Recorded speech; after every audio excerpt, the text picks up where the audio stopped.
이 시간에는 하나님 나라 백성들의 삶이라는 제목으로 우리가 함께 하나님의 말씀 은혜를 나누고자 합니다.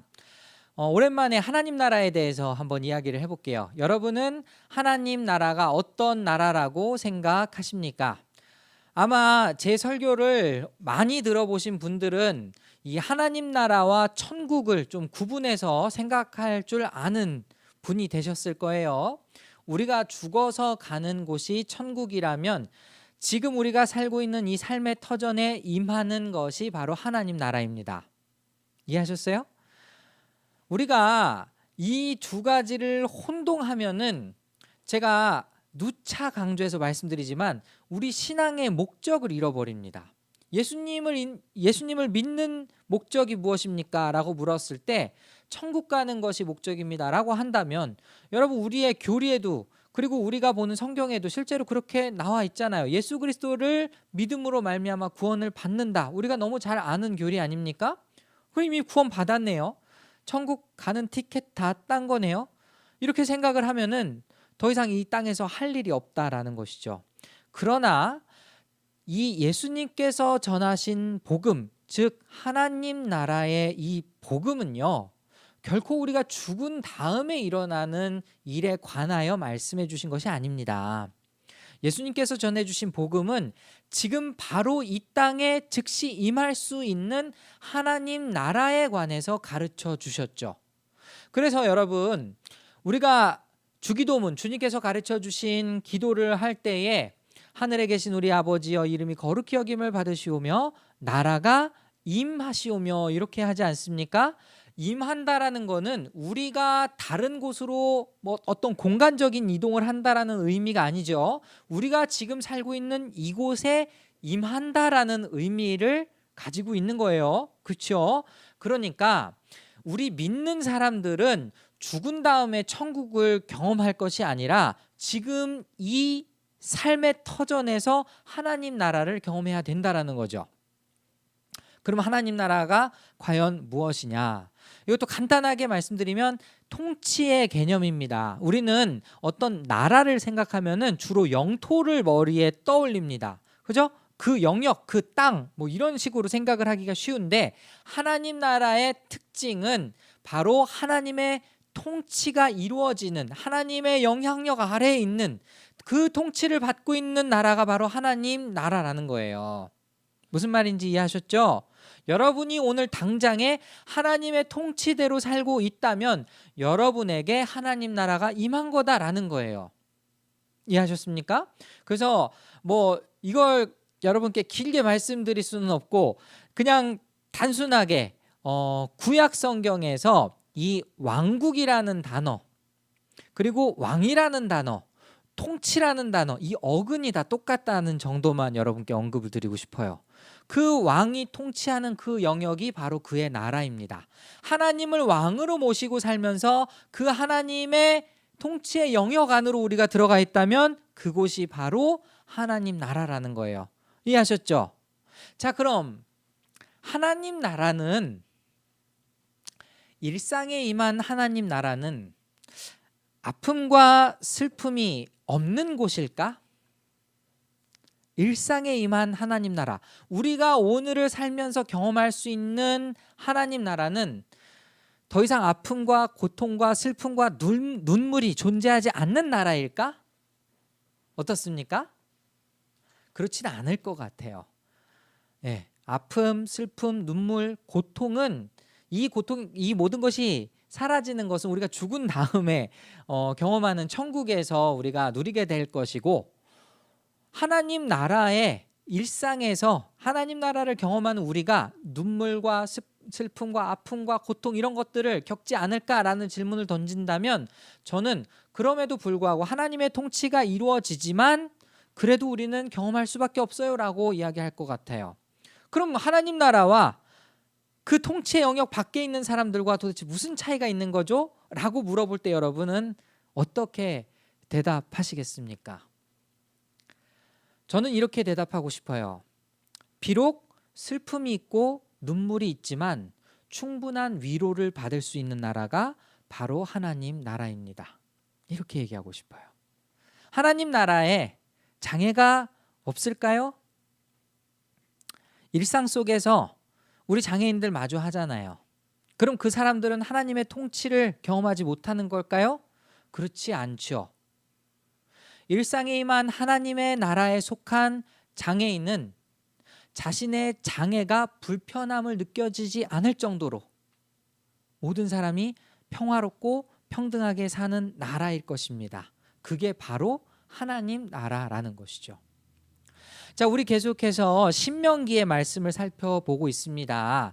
이 신명기는 특징이 있어요. 뭐냐? 하나님께서 모세를 통해서 이스라엘 백성에게 설교를 하시는 겁니다. 근데 그 설교의 특징이 뭐냐? 너희가 그 땅에 들어가거든 너희는 이렇게 살아야 한다 라는 게 중심 주제예요. 너희가 만약에 가나안 땅에 들어가게 되거든, 하나님께서 약속하신 그 땅에 거하게 되거든, 너희는 하나님께서 명령하신 규례와 법도를 지키며 살아야 한다. 이걸 다른 말로 천국 백성, 즉 하나님의 백성답게 사는 삶의 원리를 이 신명기가 우리에게 가르쳐주고 있다, 이렇게 말할 수 있겠죠. 네, 그래서 오늘 본문은요, 이 하나님 나라 백성들의 어떤 삶의 원리, 삶의 특징들을 볼 수 있는 몇 가지 아주 재미있는 말씀들이 있어서 한번 나누고자 준비를 했습니다. 이 말씀은 크게 좀 네 가지로 제가 구분을 좀 지어서 얘기를 하면 좋을 것 같아요. 가장 먼저 1절부터 4절 말씀인데요. 여러분, 여기 지금 PPT 한번 보실까요? 개역개정입니다. 이거는 지금 우리가 보는 새번역 성경보다는 개역개정이 조금 더 잘 의미가 해석이 된 것 같아서 제가 가져왔는데, 자, 지금 제가 색칠한 게 있어요. 어떤 단어가 색칠돼 있죠? 네, 내 형제의 형제가 강조되어 있습니다. 새번역 성경에서는 이웃이라는 단어로 번역이 됐지만 사실은 형제가 맞는 말이에요. 그리고 지금 제가 이 PPT에 보여드리는 이 말씀 말고도 형제라는 단어는 훨씬 더 많이 있어요. 자, 그리고 또 어떤 단어가 강조되어 있죠? 못 본 채 하지 말고. 그죠? 그럼 이제 한번 저를 보세요. 여러분들이 성경을 혼자서 읽으면서 묵상하실 때 여러분은 중심 주제를 어떻게 발견하십니까? 가장 쉽게 발견할 수 있는 방법 중에 하나는 반복되는 단어를 한번 동그라미로 체크하는 거예요. 그 반복되는 단어는 그만큼 강조되고 있다라는 뜻이니까. 그럼 적어도 1절에서 4절까지의 말씀에서 형제가 반복되고 있습니다. 그리고 못 본 채 하지 말라가 반복되어 있습니다. 그럼 1절에서 4절까지의 주제는 뭐예요? 내 형제를 못 본 채 하지 말아라가 주제인 거죠. 이해하셨습니까?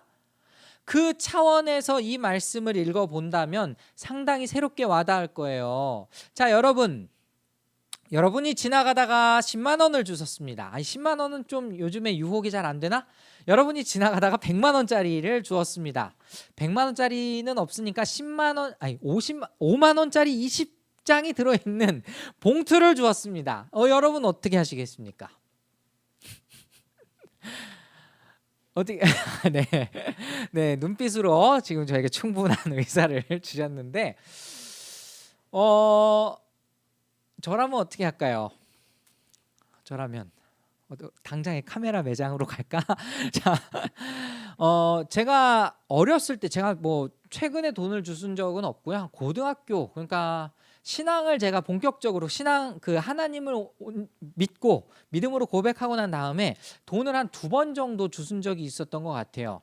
그때 당시에, 그러니까 1990년대 말이었으니까 아무튼 그때 당시에 한 3만 얼마, 적지 않은 돈입니다. 네, 주셨어요. 그거 어떻게 쓸까요? 그때 아주 마음이 뜨거웠죠. 그래서 그 돈을 그냥 바로 다 헌금을 했습니다. 네, 별로 놀랍지 않은가 봐요. 저는 그것이 정말 뭐 하나님께서 기뻐하신 일이라고 생각하고 헌금을 했습니다.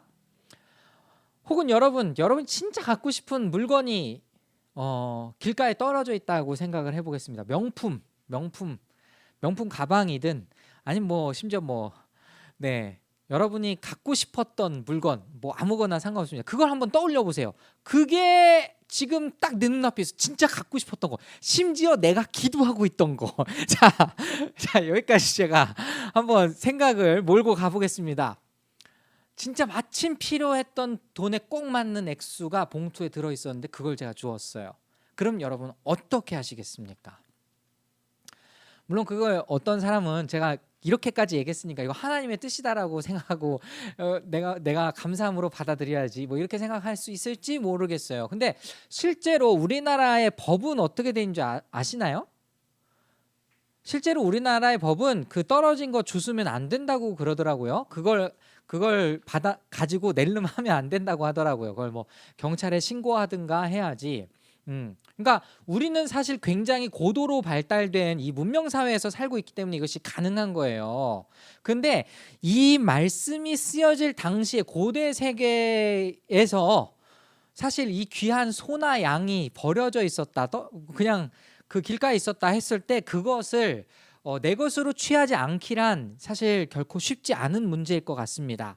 그런데 이 문제를 해결할 수 있는, 그러니까 이 말씀을 주신 본질적인 의미를 파악하려면 사실은 형제라는 단어에 우리가 포커스를 맞춰야 돼요. 제가 신명기 말씀 뭐라 그랬죠? 너희가 그 땅에 들어가거든. 이스라엘 백성들의 특징은 뭐냐?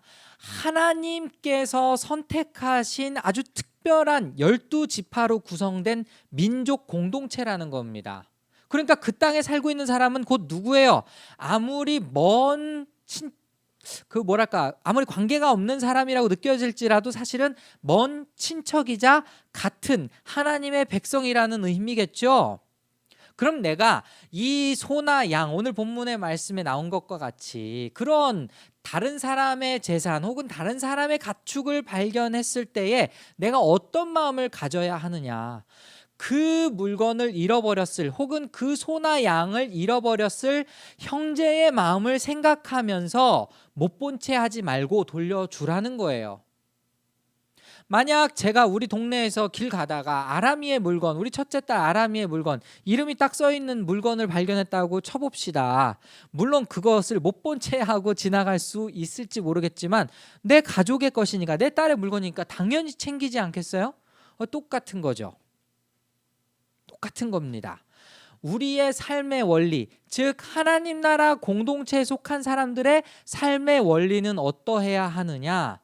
바로 다른 사람들을 형제와 자매로 여기고 그 사람들의 어려움 혹은 그 사람들의 잃어버린 물건들, 이런 것들을 못 본 채 하지 말고 지나가지 말라라는 거예요. 이해하셨습니까? 그런 차원에서 하나님 나라는 어떤 나라입니까? 모두가 형제 자매인 나라입니다. 이렇게 얘기할 수 있겠죠. 우리가 정말 서로를 정말로 형제 자매라고 생각한다면 굳이 이 명령이 필요 없을 것 같아요. 그렇지 않겠습니까? 그리고 사실 이 신명기의 말씀의 흐름을 살펴보면 지금 10계명을 또 먼저 언급하고 그 계명의 이후에 나오는 세세한 사항들을 지금 나열해서 우리에게 풀어 설명해 주는 거다, 이렇게 이야기할 수 있거든요. 이 1절에서 4절까지의 말씀은 도둑질하지 말라라는 하나님의 명령도 적용이 될 수 있고요. 그리고 마지막 탐내지 말라라는 하나님의 명령까지도 적용될 수 있는 말씀입니다.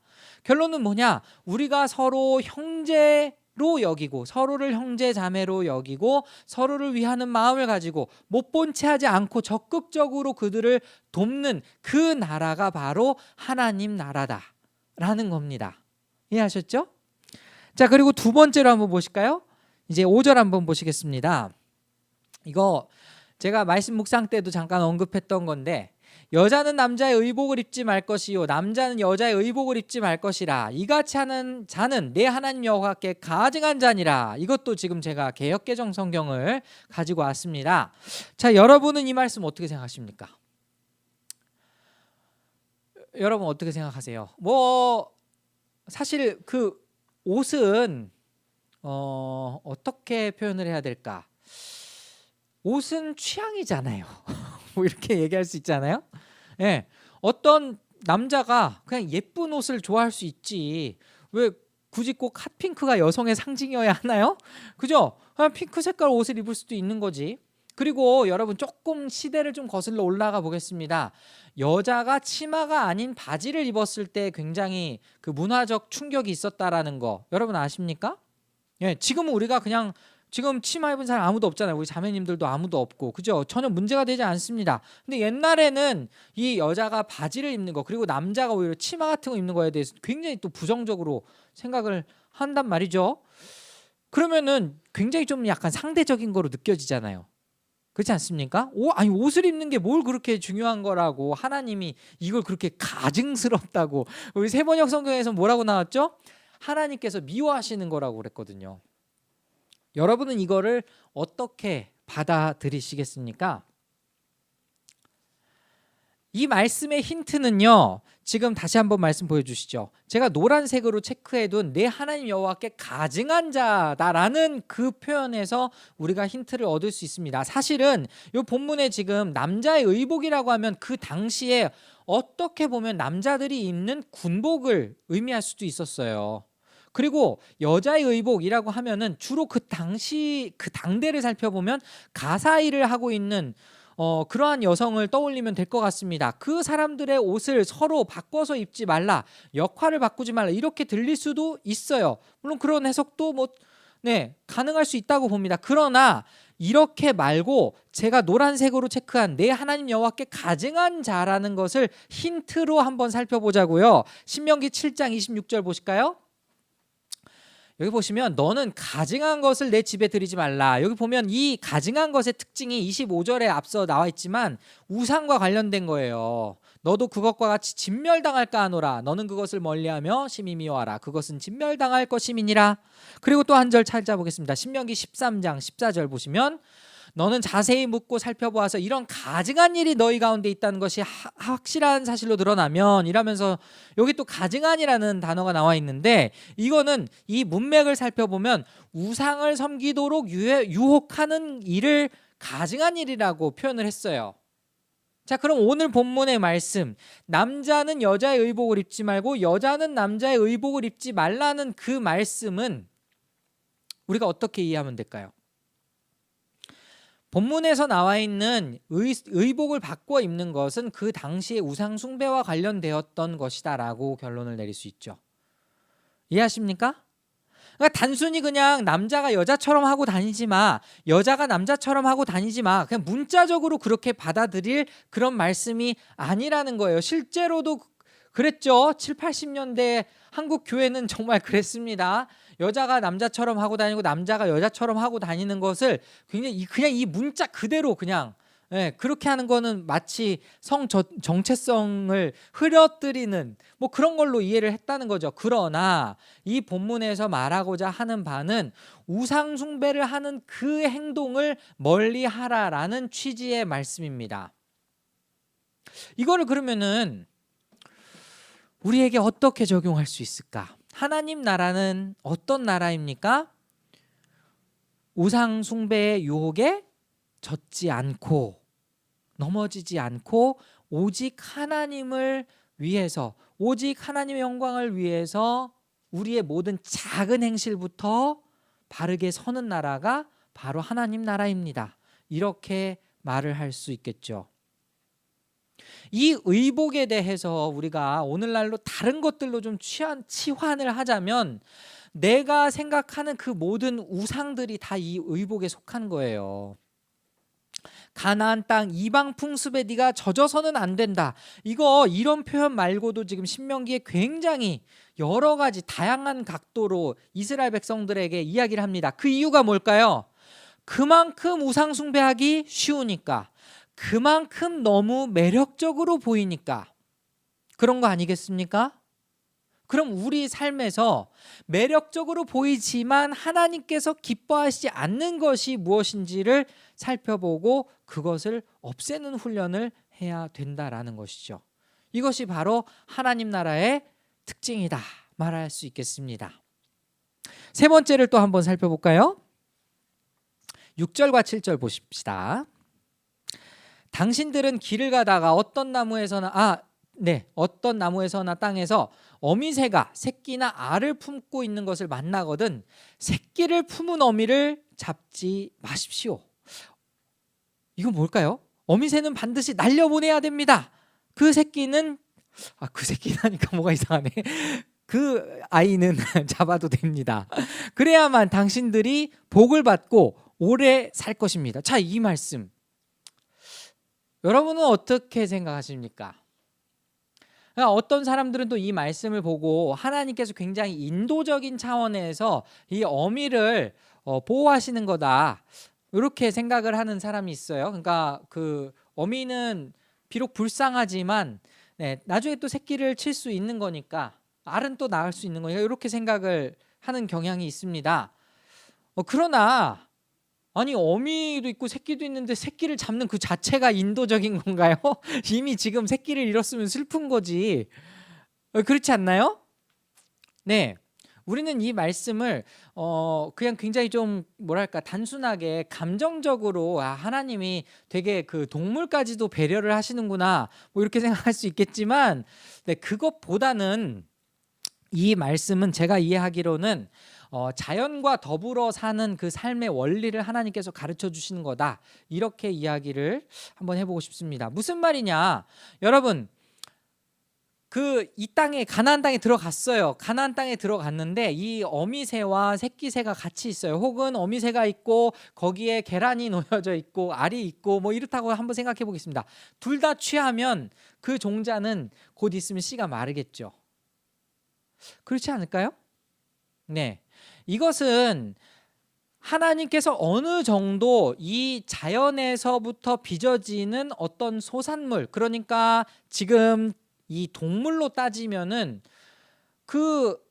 이 새들도 자연에 속하지 않았습니까? 그러니까 새 알도 먹을 수 있죠. 그리고 새를 뭐 나중에 이제 뭐 사육을 해가지고 그 새 고기도 먹을 수 있고 다 좋은데 그 종자가 마르게 된다면 사실 결론적으로는 이스라엘 백성들에게도 더 큰 손해가 오지 않겠습니까?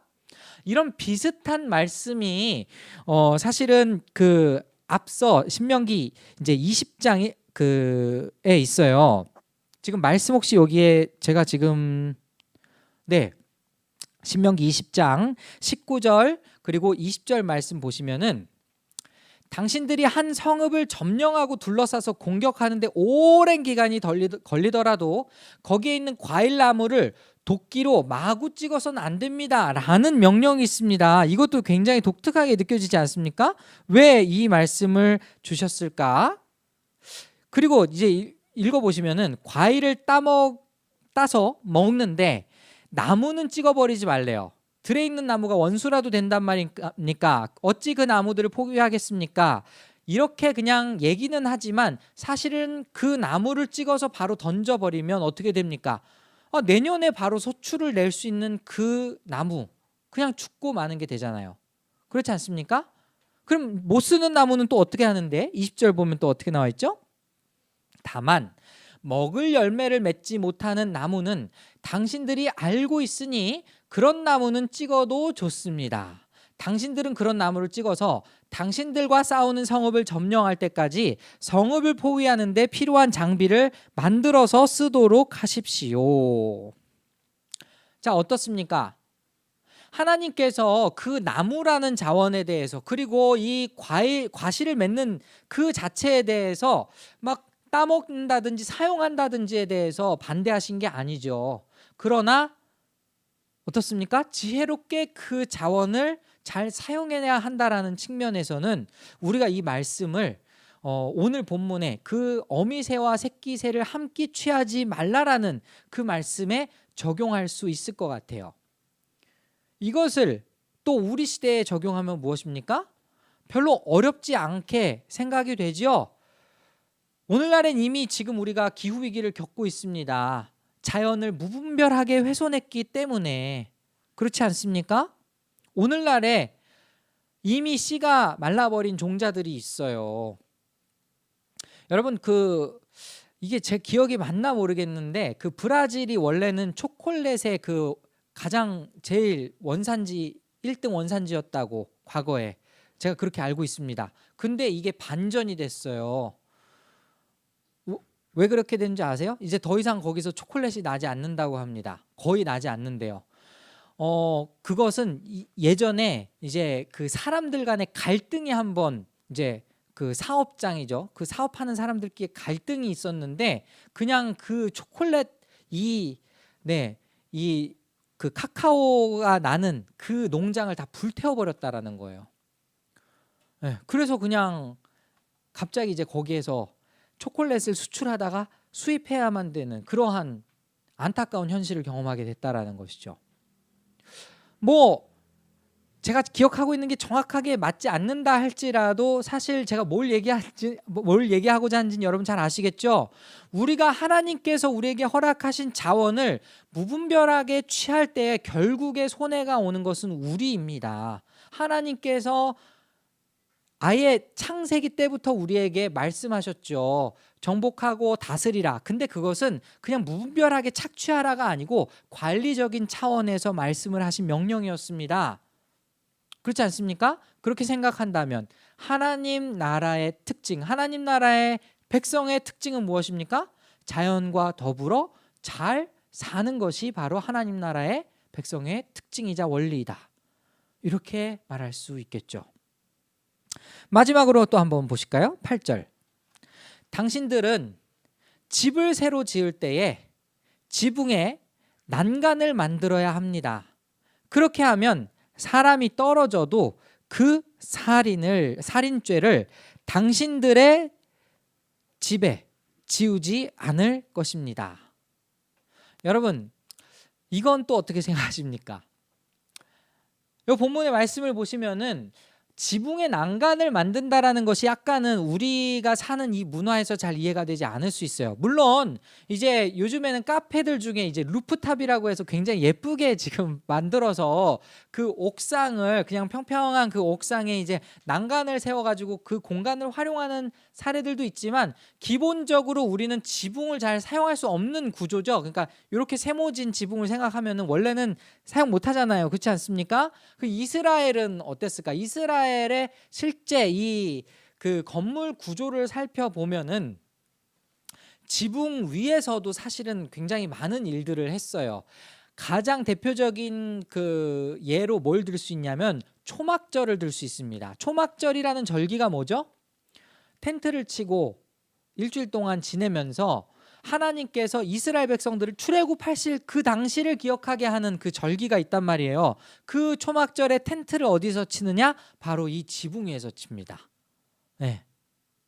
근데 이제 이 지붕이 그 거의 이제 삶의 영역, 삶의 터전에서 굉장히 요긴하게 사용되는 장소인데 여기에다가 난간을 설치하지 않으면 어떤 일이 발생할까요?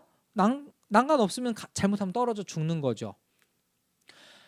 죽게 되면은 또 어떤 일이 발생합니까? 사실 그 율법을 보면 되게 복잡해져요. 뭐냐면은 시체가 생겨난 거잖아요. 시체가 생겨나면 또 어떻게 됩니까? 부정해지잖아요. 뭐 이런 굉장히 복잡한 문제들이 막 발생합니다. 그렇지 않다 하더라도 제가 이 말씀에서 일단 그 지붕에 요긴한 특징이 있다라는 건 여러분이 잘 아시고 여기에서 제가 조금 여러분에게 눈여겨봐야 할 단어가 뭐냐면 살인죄라는 단어예요. 자, 난간을 설치하지 않았는데 설치하지 않았을 경우에 만약에 거기서 떨어져 죽으면 누구의 책임입니까? 다시 말씀 보실까요?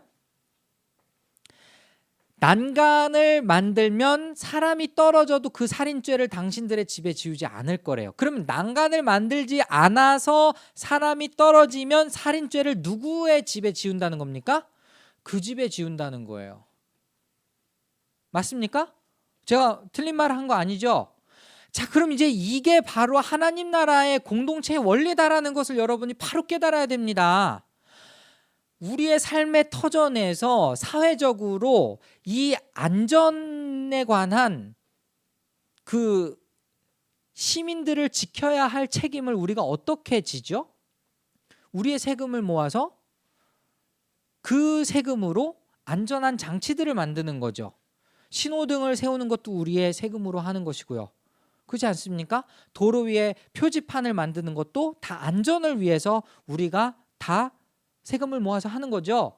공동체의 원리가 바로 그런 거예요. 다른 사람의 건강, 다른 사람의 안전, 이 모든 것을 그 사회 구성원 전체가 함께 책임을 지어야 한다라는 것을 의미합니다. 그렇게 보면 여러분, 사회적으로 일어나는 사건, 사고들 중에 이런 안전망이 설치되지 않아서 누군가 죽었어요. 그럼 그 사회가 책임이 없다라고 말할 수 있는 겁니까? 성경을 기준으로 얘기했을 때는 아니라는 거죠. 그 집에 펜스를 설치하지 않았다면 그 집이 살인죄를 지게 된다라는 거예요. 다만 어디로 가겠어요? 우리가 신명기 잘 읽어보신 분들은 아시겠지만 그런 사람들은 이제 도피성에 가겠죠. 네. 이해하시죠? 그러나 도피성에 가는 사람조차도 살인죄는 적용됩니다. 왜? 죽은 사람이 돌아오진 않기 때문에. 우리가 이태원 참사를 겪었을 때도 가장 안타까운 게 뭐죠? 이걸 책임지겠다고 나오는 사람이 없었기 때문이죠. 이렇게 얘기하면 또 뭐가 됩니까? 전 좌파 목사가 돼요. 근데 전혀 그게 아니죠. 이거는 좌우의 이념의 문제가 아닙니다.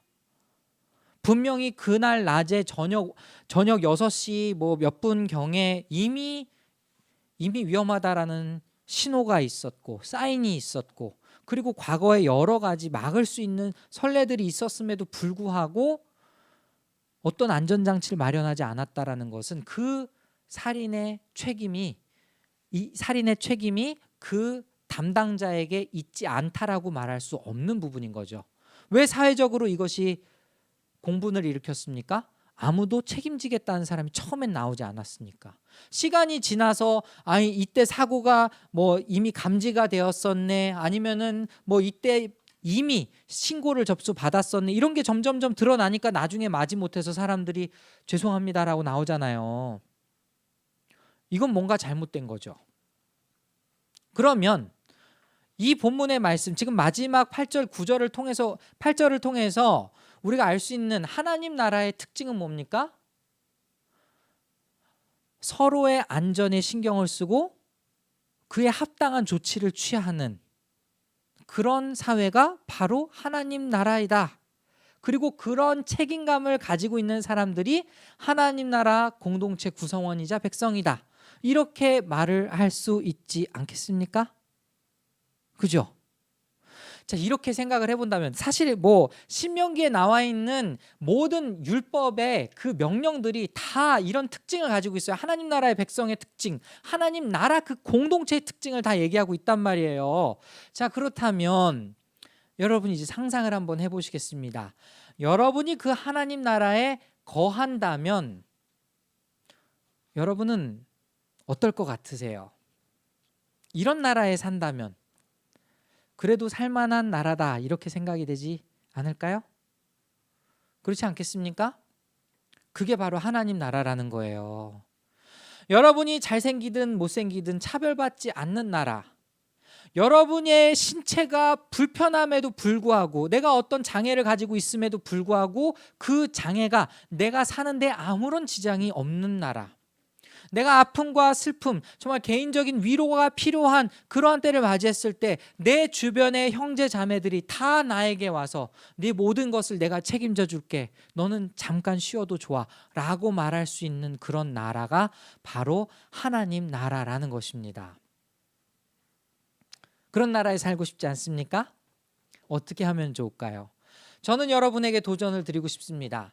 여러분, 아파트를 이제 아직 여러분 다 이제 어리셔서 대부분이 다 지금 저보다 어린 분들이셔가지고 경험 안 해보셨겠지만, 이제 결혼을 하고 나이를 많이 먹고 새로 아파트를 분양하게 될 때, 아파트에 살고 싶을 때 여러분 어디에 가서 찾아보죠? 모델하우스 가잖아요. 모델하우스 가가지고 이제 신축 아파트가 어떤 구조를 갖고 있을 거다라는 거 다 여러분 보시고 들어갈 거 아니에요, 그렇죠? 하나님 나라의 모델하우스는 어디일까요? 바로 교회입니다. 아시겠어요?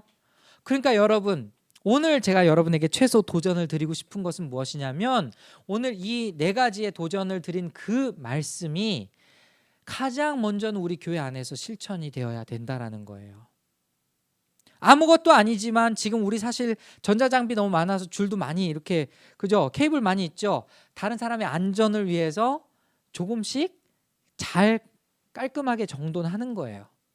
그리고 다른 사람을 진짜 나의 형제 자매처럼 여기면서 그 사람의 안녕을 살피고 그리고 안위를 살피고 우리가 함께 그 공동체를 만들어 나가는 거예요. 자, 만약에 그렇게 된다면 누가 이 교회를 미워하겠습니까?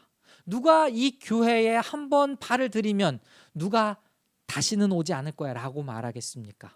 또 오고 싶고 또 함께 느끼고 싶은 그런 곳이 되겠죠. 그게 바로 하나님 나라입니다. 하나님 나라의 모델은 바로 교회이고요. 바라기는 오늘 이 말씀을 함께 먹은 우리 모두가 진짜 하나님 나라의 그 백성의 삶의 원리를 실천했으면 좋겠어요. 우리 지난주에도 제가 도전을 드렸죠. 하나님을 정말 뜨겁게 사랑하는 한 해가 되자고. 올해는 정말 우리 안에 진짜 큰 변화가 일어났으면 좋겠습니다. 야, 누가 들어와도 여긴 뭔가 다르다. 이 공기가 다르다. 정말 하나님의 사랑이 느껴진다. 서로 간에 정말 뜨거운 끈끈한 열정과 그 형제애가 느껴진다. 이렇게 이 땅 가운데 소망을 발견하는 그런 교회가 됐으면 좋겠어요. 말씀의 도전을 통해서 우리가 그렇게 살아낼 수 있기를 간절히 소원합니다.